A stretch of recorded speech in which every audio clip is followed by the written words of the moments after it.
If you fail to remember who you are, does your identity still pertain to you?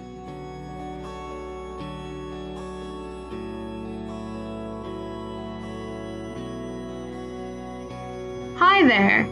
It's Thursday, July 26th. I'm Elizabeth Fenton, and you're listening to Fenton Live Radio, London's Literary Analysis Central.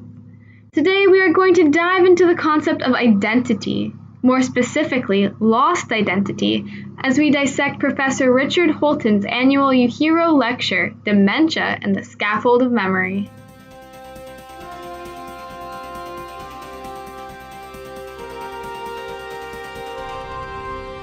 Some philosophers have concluded that memory constitutes personal identity. However, Richard Holton rejects this conjecture, explaining that memory loss is not analogous with identity loss. In his lecture, Holton described the progression of standard dementia, explaining how episodic memories in the hippocampus are transferred to the neocortex as semantic or associative-based memories. He further brought to light ethical considerations such as the role of the family in preserving a patient's identity. Holton concluded that although memory is important for identity growth, memory loss does not render individuals as total strangers to themselves, since intact neurological pathways still exist, and people around these individuals keep their memories alive. But let's dive in deeper.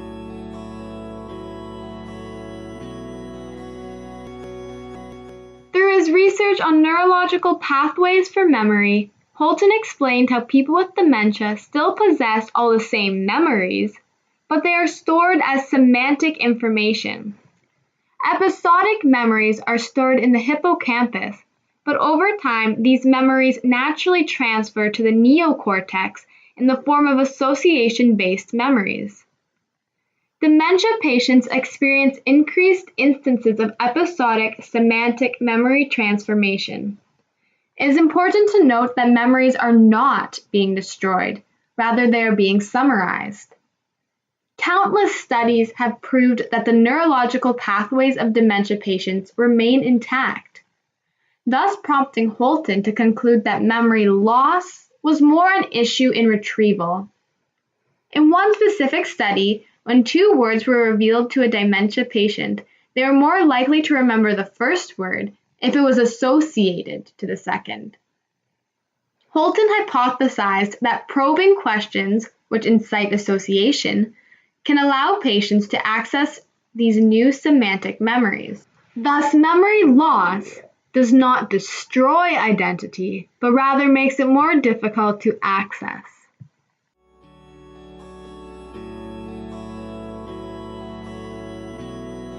Further illustrating the existence of identity despite memory loss, Holton described how your identity lives on in those you love. Using a metaphor to illustrate his point, Holton compared patients' families to buttresses for memory, detailing how these features are essential to keeping an existent structure in place. Despite a reliance on external reinforcement, the identity of the structure remains essentially the same. Continuing to build upon this explanation, Holton described the narration effect. In keeping identity alive, Holton argued that it is the responsibility of family members to recount memories when that individual is unable to sufficiently do so. Holton further expressed how identity does not just impact the individual with memory loss, but the lives touched by that person. In this sense, people's identities are reflective and dependent upon those around them. Thus, an individual's identity is never truly lost.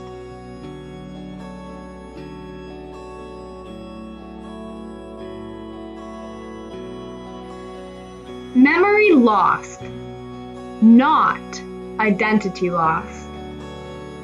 When an individual loses their memory, no neurological pathways are destroyed, thus all their memories still exist.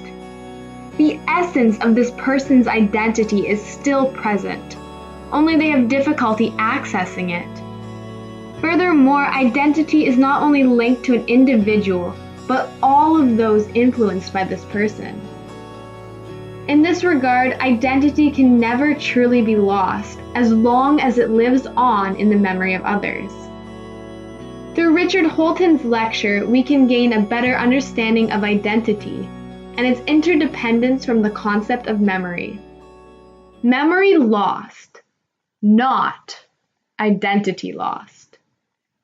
I'm Elizabeth Fenton, and thanks for tuning in to Fenton Live Radio.